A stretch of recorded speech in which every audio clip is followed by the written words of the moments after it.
Sa simple pagtulong mo, mayroong buhay na naisasalba, mayroong pamilyang umaangat. The Senate is now constituted. At ito ang mismong Chinese Coast Guard. Napakinggan ni PBBM. 6 na milyong balotang gagamitin sa A to Z. Kumpleto tayo.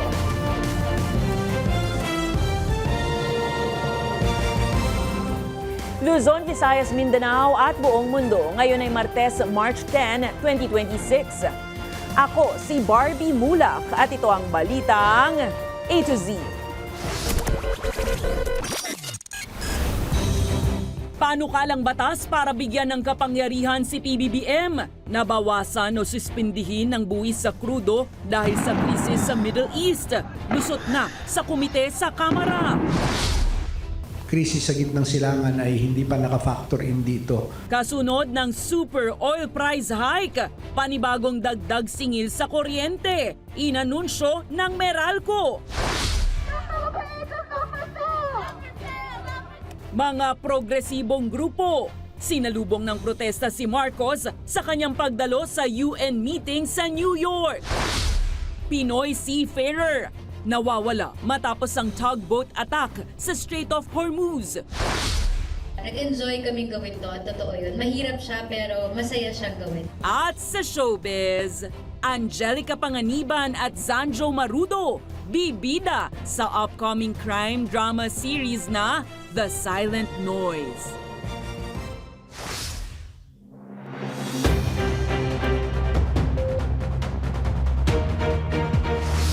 Magandang gabi, pambungad sa ating newscast. Kinekwestiyon ng mga kongresista ang ilang oil companies ukol sa maagang pagtaas ng kanilang presyo gayong wala pa namang giyera sa panahong binili umano nila ang inventaryo ng langis na kanilang ibinebenta. Sa harap naman ng krisis sa krudo, minamadali na ng Kongreso ang pagbibigay ng emergency powers kay Pangulong Marcos para pansamantalang mabawasan ng buwis sa petrolyo at makagaan sa pasanin ng consumer. Pero ang Finance Department may babala sa mawawalang kita. Ang balitang A to Z ni Kim Salinas. Pinapabilis na ng mababang kapulungan ang pagtalakay sa mga panukalang batas na magbibigay ng kapangyarihan kay Pangulong Ferdinand Marcos Jr. na pansamantalang itigil o bawasan ang koleksyon ng excise tax at value-added tax sa mga produktong petrolyo. Dismayado kasi ang ilang mambabatas lalo't maraming oil companies ang agad-agad nagtaas ng presyo kahit hindi pa opisyal. Yung pong oil o yung diesel at gasoline na iningkrisan nila ngayon ay nabili pa nila bago nagkagera sa Iraq. Ang presyo pong sinusunod nila ay mababa pa. At sinasabi na naman, even the Bureau of Customs has confirmed na mayroon pa tayong isang buwan na stock dito. Dagdag pa ng mambabatas, malaki ang kikitain ng mga oil companies sa ganitong sistema. For every depo na may laman na halos 5 million liters, ang kada depo po ay kikita ng 100 million kada oil company na mayroong stock na 5 million liters. Yan po ang katotohanan. Dahil sa patuloy na gulo sa Middle East, nagdulot ito ng matinding pagsipa ng presyo ng krudo sa world market. Pero buwelta rito ng iba pang mambabatas. Kung ikaw ay refinery, 30 days. Kung ikaw ay retailer, 2 linggo, 15 days. Bakit napaka-immediate? Ang binibenta nyo pa lang today is yung na-purchase ninyo na wala pang gera. The independents, they don't have the capacity to store good for 14 days. It goes down to 10,000 liters, 14,000 liters per station. Okay. Pero git dito ng ilang mga independent oil companies kawalan umano ng kakayahan ng mapaglalagyan ng reserba kaya mabilis silang nagtaas ng presyo ng produktong petrolyo. Anila, hindi sila makakuha ng maramihan, hindi katulad ng the big three na malaki ang kapasidad na makapagreserba. Kaya sa House Bill number 8257 at 8292 layong bigyan ng Pangulo ng otoridad na suspindihin ang buwis sa langis kapag umabot ang presyo ng Dubai crude o Main of Platts Singapore sa $80 kada bariles. Ang excise tax sa gasolina ay 10 piso kada litro. Ang excise tax sa diesel ay 6 pesos kada litro. Ang masakit dito ay yung 12% value-added tax. Sa bawat pagtaas ng presyo ng krudo, tumataas rin yung collection sa value-added tax. Nagkakaroon po ng windfall profit. Pero babala naman dito ng Department of Finance, maaaring mawala ng gobyerno ng hanggang 136 bilyong piso na koleksyon para sa taong 2026 kung ipatutupad ang suspensyon simula ngayong Mayo. Para sa Balitang A to Z, Kim Salinas.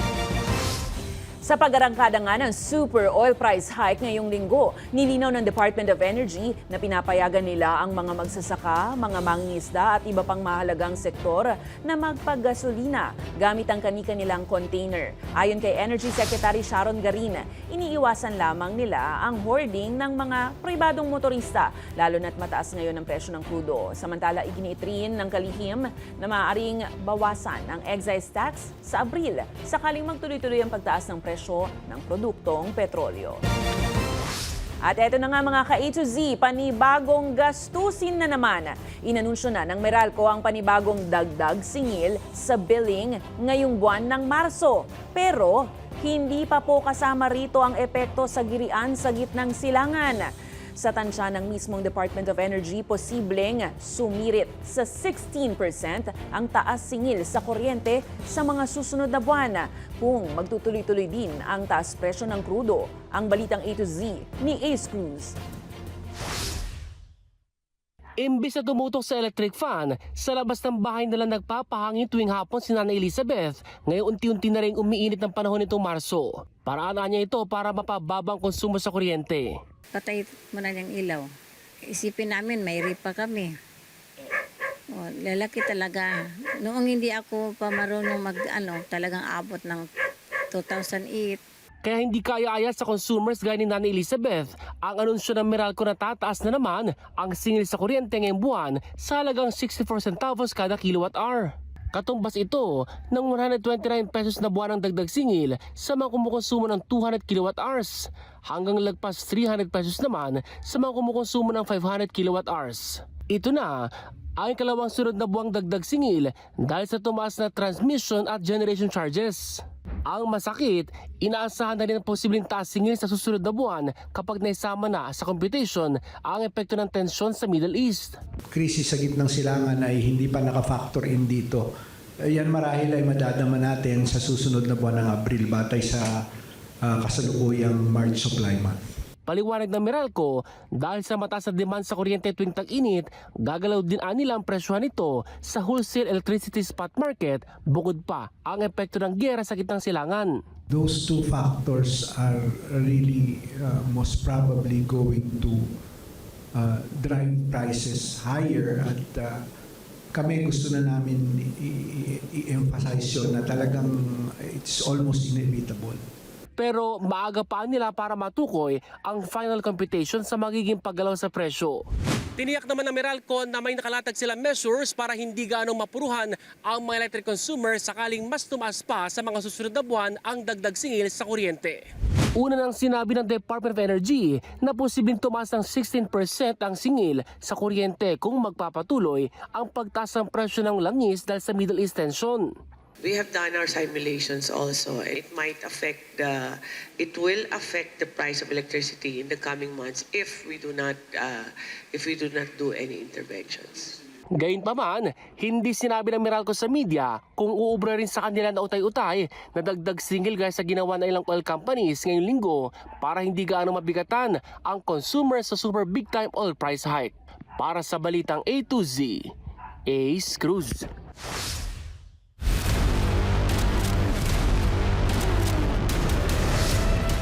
Nawawala ang isang Filipino seafarer matapos tamaan ng 2 missile ang isang tugboat sa Strait of Hormuz sa gitna ng lumalalang tensyon sa Middle East. Kinilala ang nawawalang Pinoy na si George Francis Miranda, 46 anyos na motorman at oiler mula Capalonga, Camarines Norte. Ayon sa kanyang pamilya, nawala si Miranda matapos atakihin noong March 6 ang UAE-flagged tugboat na Musafa 2. Huling nakipag-usap siya sa pamilya March 5 at nagpadala pa ng video para sa kanyang 7 taong gulang na anak. Ayon naman sa Department of Migrant Workers, nakikipag-ugnayan na sila sa pamilya at nagbigay ng kinakailangang tulong habang patuloy ang search and rescue operation. Tinatayang nasa 6,400 Filipino seafarers ang nasa mga barko sa naturang rehiyon na minomonitor at nananatiling ligtas sa ngayon. Handa ang Armed Forces of the Philippines na tuparin ang anumang utos ng pamahalaan kaugnay ng tensyon sa Middle East, kabilang ang posibleng repatriation ng OFWs. Ayon kay Philippine Air Force spokesperson Colonel Maria Cristina Basco, nananatiling nasa mataas na antas ang kahandaan ng militar habang hinihintay ang opisyal na gabay mula DMW, Foreign Affairs at Defense. Dagdag ni Basco, maraming kailangang paghandaan sa repatriation tulad ng pre-positioning, ground control at mahigpit na koordinasyon. Samantala, sinabi rin ng Philippine Navy na nakahanda silang tumugon sakaling kailanganin sa operasyon. Issues about diplomatic clearances and yung consolidation, repatriation, extraction. It needs a very comprehensive plan. No? So para lang po ensured na safe po yung ating pag-transport. Your Philippine Navy, we will also wait for instructions coming from higher headquarters regarding the repatriation.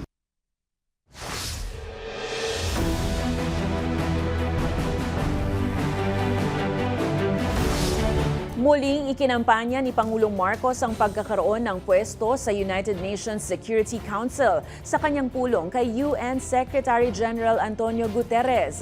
Samantala, isinulong naman ni PBBM ang kapakanan ng kababaihan sa kanyang talumpati sa Commission on the Status of Women. Pero ang ilang progresibong grupo sinabayan ng maingay na batikos ang kanyang pagharap sa UN stage sa New York.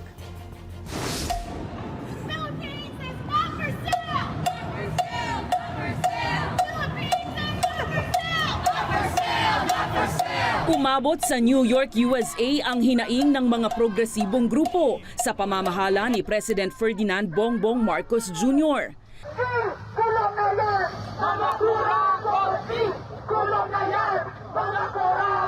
Bit-bit ang maskara ng mukha ni Marcos at mga placard sinalubong ng bayan, Gabriela at Malaya. Sa labas ng kanilang hotel, sina Marcos, Foreign Affairs Secretary Teresa Lazaro at Ambassador to the US, Jose Manuel Romualdez. Giit nila, wala umanong karapatan si PBBM na magtalumpati sa United Nations para sa kapakanan ng mga Pinoy.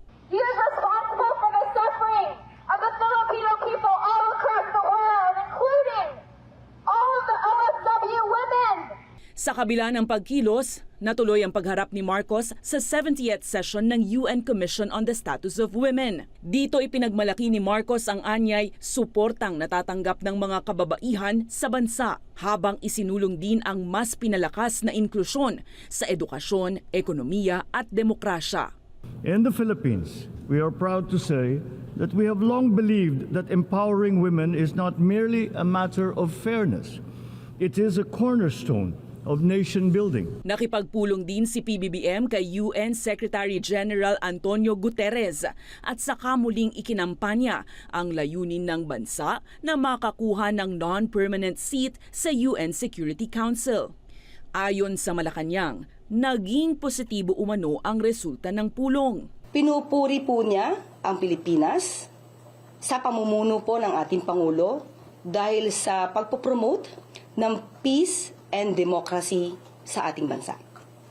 He also wished the President the best in campaigning for our candidature.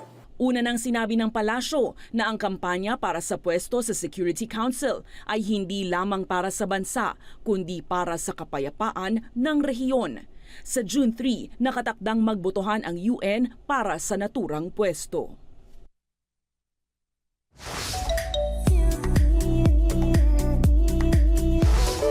Pinag-aaralan ng produksyon ng Pinoy Big Brother ang posibleng paglipat ng matagal ng bahay ni Kuya matapos ang selebrasyon ng 21st anniversary ngayong taon sa telebisyon. Ayon kay PBB Business Unit Head Marcos Vinuya, may mga plano na umano na maghanap ng bagong bahay para sa reality show. Pero giit niya, nasa pag-aaral pa ang desisyon at posibleng mas maaga itong mangyari kaysa inaasahan ng mga tagahanga. Bagamat aminado na magiging emosyonal ito para sa PBB family, posible rin anya itong magdala ng bagong sigla at hamon para sa mga susunod na housemates. Samantala, itiniz naman ni Kuya na posibleng magbalik ang regular edition ng PBB matapos ang mga nakaraang celebrity collab editions.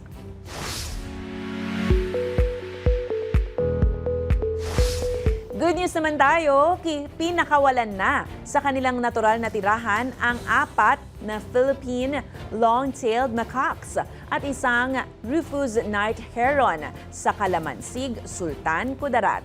Ayon sa DNR Senro, inisyal na nasagip ang ng mga residente ang mga hayop at agad isinupo sa lokal na pamahalaan bago humingi ng tulong sa mga otoridad para sa tamang pag-release. Kinikilalang endangered species ang Philippine long-tailed macaque, isa po yung klase ng unggoy na mahalaga sa pagkalat ng mga binhi sa kagubatan.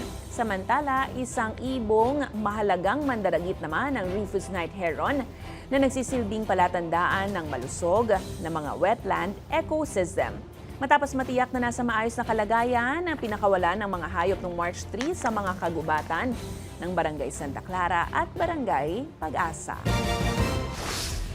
Susunod, mahigit 102 million pesos na kinita mula sa mga nabentang Diskaya cars na i-turn over na ng customs sa Treasury. At mamaya sa showbiz, The Long Wait is Over, teaser ng Midnight Girls movie. Inilabas na. Diyan lamang po kayo, magbabalik ang Balitang A to Z.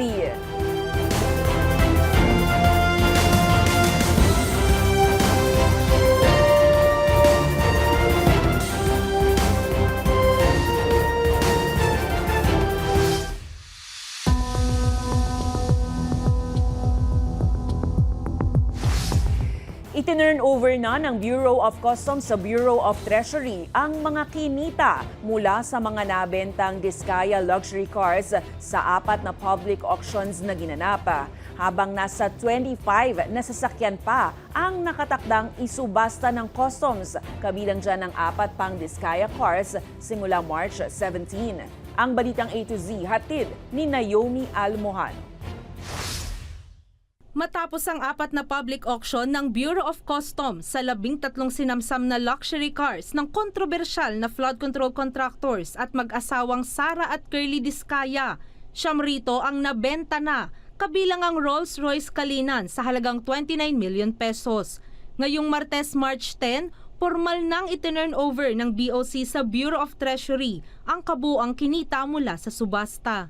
Naipakita natin yung bili ni Pangulong Bongbong Marcos na bukod sa panagutin yung mga nagkamali o nagkasala sa ating batas, yung worth 102 million pesos na ating kinita para sa bansa ay naibigay na natin sa Bureau of Treasury upang magamit naman ng ating pamahalaan para sa mga programa. Matatandaang base sa investigasyon, iligal na inimport sa bansa ang mga mamahaling sasakyan. Ayon sa Treasury, bahagi ito ng hakbang na maibalik ang mga ninakaw sa kaban ng bayan sa anyo ng mga ghost at substandard flood control project. Resources once tied to illegal disputes are now converted into public funds that will directly support national priorities. Nakatakda naman sa March 17 ang ika-5 public auction ng 4 pang Diskaya cars. Gayon din ang 21 high-end cars na nasabat mula sa magkakaibang operasyon gaya ng Pogo Hub raids. Doon sa 4 na natitira pang mga sasakyan na galing sa Diskaya family, 16 na milyon pa yung inaasahan natin na minimum na pwede nating kitain ng bansa. Aabot sa 700 million pesos ang target kitain mula sa lahat ng i-auction muli simula March 17. At umaasa ang BOC na hindi maaapektuhan ng kaguluhan sa Middle East ang resulta ng mga susunod na subasta. Para sa Balitang A to Z, Naomi Almohano. Humingi ng pahintulot sa Sandigan Bayan 5th Division si Senator Jinggoy Estrada para makalabas ng bansa sa isang personal na trip sa kabilayan ng umiiral na precautionary hold departure order na inisyu ng Manila Regional Trial Court. Ayon sa kanyang abogado, balak ni Estrada na magbiyahe sa Hong Kong, Macau at Japan mula March 30 hanggang April 5 na tatapat sa Holy Week. Sinabi naman ni Sandigan Bayan 5th Division Chairperson Zaldi Trespeses na nakikipagtulungan si Estrada sa mga requirement ng korte. Tutol naman dito ang prosecution at binanggit ang umiiral na order na inisyu ng Manila RTC. Matatandaang patuloy ang pagdinig ng anti-graft court sa senador dahil sa kasong graft kaugnay ng umano'y pagmamalabis sa Priority Development Assistance Fund o PDAF at sa kaso ng plunder at iba pang paglabag sa mga proyekto sa flood control na umano'y kinasasangkutan ni Senator Jinggoy Estrada. Wala naman silang they do not have any knowledge about the petitionary HTO issued by the Manila RTC. And my lawyers has already filed the motion to lift the petitionary hold departure orders.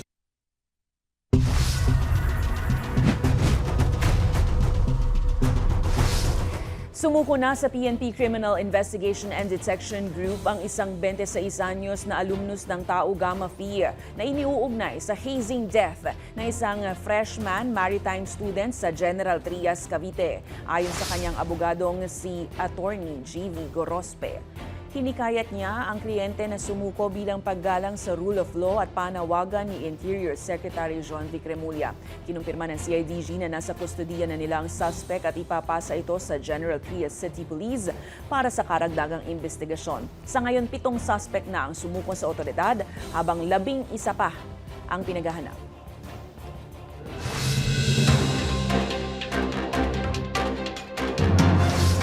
Didinggin ng Senate Committee on Civil Service ang panukalang batas na magbabawal sa mga kamag-anak ng public officials na makakuha ng government contracts. Layunin ng Senate Bill 783 na diskwalipikahin ang mga kamag-anak hanggang ika-4 na antas ng consanguinity at affinity sa mga kontrata ng pamahalaan. Layon nito na labanan ang nepotismo at maiwasan ng posibleng issue sa mga proyekto ng gobyerno. Samantala, nagrekomenda ang Office of the Solicitor General sa Korte Suprema na i-acquit o ipawalang sala sina Rappler CEO Maria Ressa at manunulat na si Reynaldo Santos Jr. sa kasong cyber libel. Nauna silang nahatulan sa kaso kaugnay ng isang artikulong inilathala ng Rappler. Pero ayon sa OSG, dapat ibasura ang hatol at ipawalang sala ang dalawa.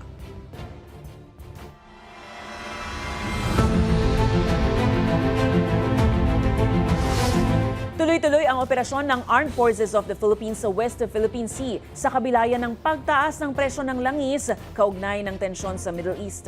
Ayon kay AFP, spokesperson for the West Philippine Sea, Rear Admiral Roy Vincent Trinidad, ipagpapatuloy ng militar ang lahat ng operasyon nito alinsunod sa mandato na pangalagaan ng teritoryo ng bansa.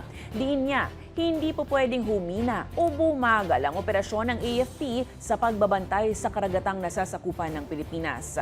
Samantala, umabot naman sa 30 barko ng Chinese Navy at Chinese Coast Guard ang na-monitor sa West Philippine Sea mula nitong March 1 hanggang 8, partikular sa Bajo de Masinloc, Ayungin Shoal, Escoda Shoal at malapit sa Pag-asa Island. For the AFP, all operational matters will continue. We could not afford to have a letdown in performing our mandate.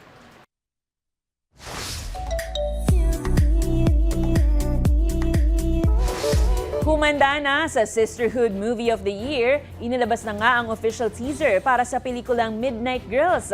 Mula yan sa blockbuster director na si Irene Villamor. Sa pasilip, makikita ang pagsasama-sama ng mga bida na gaganap bilang entertainers sa Japan. Yan po ay sina Jody Santa Maria, Loiza Andalio, Jane Oineza at Sanya Lopez. Iinog ang kwento sa 4 na Pilipinang entertainer na nagkaisang lumaban habang hinaharap ang mga pagsubok ng kanilang trabaho. Ipalalabas ang pelikula sa May 13 nationwide.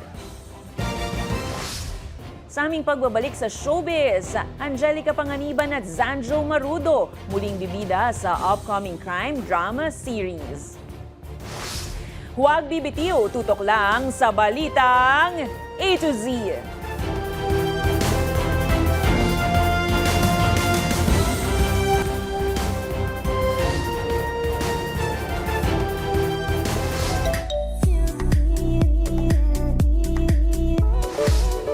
Pasabog talaga ang 2026 line-up programs ng Kapamilya Network. Isa na nga dito ang upcoming crime drama na mapapanood sa Prime Video ngayong Marso. Makichika sa balitang A to Z Showbiz ni Lane Garcia. Muling magtatambal sina Angelica Panganiban at Zanjo Marudo para sa kanilang ikalimang proyekto na magkasama. Yan ang The Silent Noise na isang crime drama series. Sa naganap na special screening ng The Silent Noise Martes, March 10, present ang mga bida na sina Angelica at Zanjo. Hindi rin mawawala ang powerhouse cast na sina Zijan Haranilla, Mutya Orquia, KD Umalin, Joem Bascon, Ramon Christopher Gutierrez at Joel Saracho.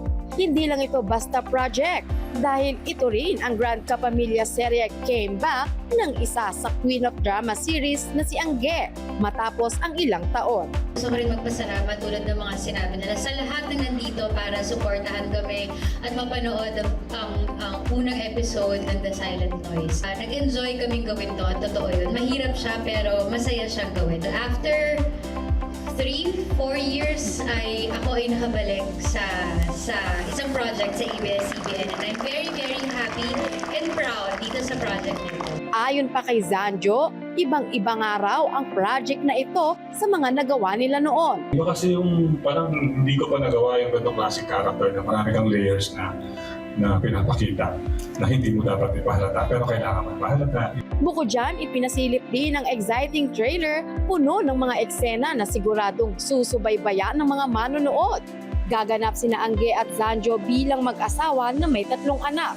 Nakasentro ang kwento sa isang deaf o bingi na kanilang anak na si Eli na may nakatagong malagim na katotohanan sa likod ng kanyang tahimik na katauhan. Nakatakdang ipalabas ang The Silent Noise sa March 20, 2026 exclusively on Prime Video. Matatandaang nito lamang nakaraang taon nang bumida rin sina Zanjo at Angelica sa pelikulang Unmarried sa Metro Manila Film Festival 2025. Para sa balitang A to Z Showbiz, Lane Garcia.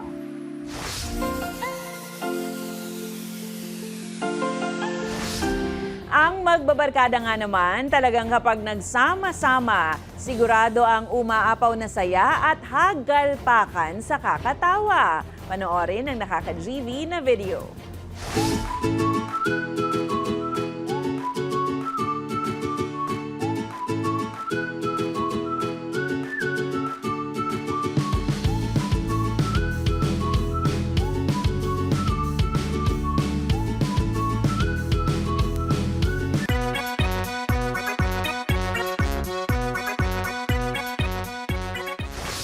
Ayan, sinong relate dyan? Kung kayo po ay may kwentong kakaiba, mga kwento ng pag-ibig o storya, ng inspirasyon at pag-asa, maaari itong ibahagi. Sumali sa ating Facebook group na Balitang A to Z. Panoorin ang replay ng ating programa at sundan ang ating social media pages. Hanapin ang Balitang A to Z. Ang ating pabaong quote of the night ngayong Martes ay mula sa spiritual leader na si Dalai Lama. Sabi niya, bumubuo ng determinasyon at lakas ang mahihirap na pangyayari.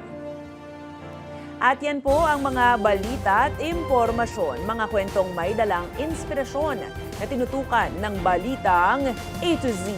Ako si Barbie Mulak, maging maalam, makialam. Magandang gabi sa'yo, Pilipinas.